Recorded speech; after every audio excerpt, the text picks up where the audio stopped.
સુરતના ઘનશ્યામભાઈ બિરલાએ સુરતમાં 108મી વાર રક્તદાન કર્યું।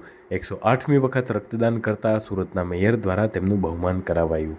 દિવાળીના તહેવારોમાં રક્તની ખૂબ અછત પડતી હોય છે, ત્યારે રક્તની અછત પૂર્તિ કરવા માટે સ્વર્ણિમ ગુજરાત યુથ ફાઉન્ડેશન સુરત દ્વારા સ્વીમેર હોસ્પિટલ બ્લડ બેંક ખાતે તેના સભ્યો દ્વારા રક્તદાન કેમ્પનું આયોજન કરવામાં આવ્યું હતું, જેમાં સંસ્થાના પ્રમુખ ઘનશ્યામભાઈ બિરલા દ્વારા 108મી વખત રક્તદાન કરાયું હતું, જેમાં સુરત શહેરના મેયર દક્ષેશ મવાણીએ હાજરી આપી અને ઘનશ્યામભાઈ બિરલાનું 108 વખત રક્તદાન કરવા બદલ હાર્દિક સન્માન કર્યું હતું અને હાજર અન્ય રક્તદાતાઓને દિવાળીના સમયમાં રક્તની જરૂરિયાત પૂરી કરવા માટે અભિનંદન પાઠવ્યા હતા।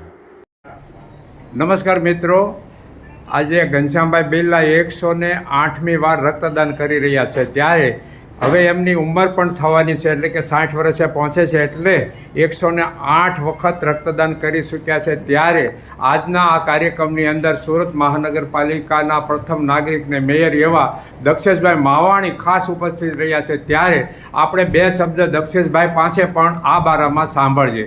દક્ષેશભાઈ માવાણી। રક્તદાન મહાદાન છે અને વિશ્વમાં ઘણા સાયન્ટિસ્ટોએ ઘણો રિસર્ચ કર્યું છે। એક રક્ત જ નથી બનાવી શક્યા, એ ખાલી માનવ બોડીમાં જ બને છે।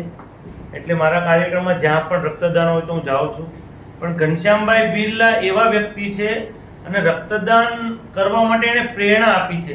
તેમણે અનેક કેમ્પો દ્વારા 25,000થી વધુ બોટલ એકત્રિત કરાવી છે અને આજે પોતે પણ આઇડોલ બની રહ્યા છે સુરત માટે, કારણ કે 108મી વાર આજે રક્તદાન આપે છે।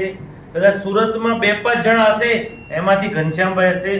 ઘનશ્યામભાઈ રક્તદાન માટે લોકોને પ્રેરિત પણ કર્યા છે અને અપાયું પણ છે। એટલે જ્યારે જ્યારે બ્લડની જરૂર પડતી હતી, પહેલાના સમયમાં તો લોકો રક્ત આપતા નહોતા આપતા, ઘનશ્યામ જેવા વ્યક્તિએ ઘણા લોકોને ઇન્સ્પાયર કર્યા છે અને પોતાના થકી, પોતાના કેમ્પો થકી 25,000 જેટલી બોટલો જેને પોતાના કાર્યકાળમાં એકત્રિત કરી છે। હું ઘનશ્યામને ખૂબ ખૂબ અભિનંદન આપું છું। આ જ રીતે લોકોને આ પ્રેરણા આપતા રહેજો અને રક્તદાન કરાવતા રહેજો, એ જ અભ્યર્થના।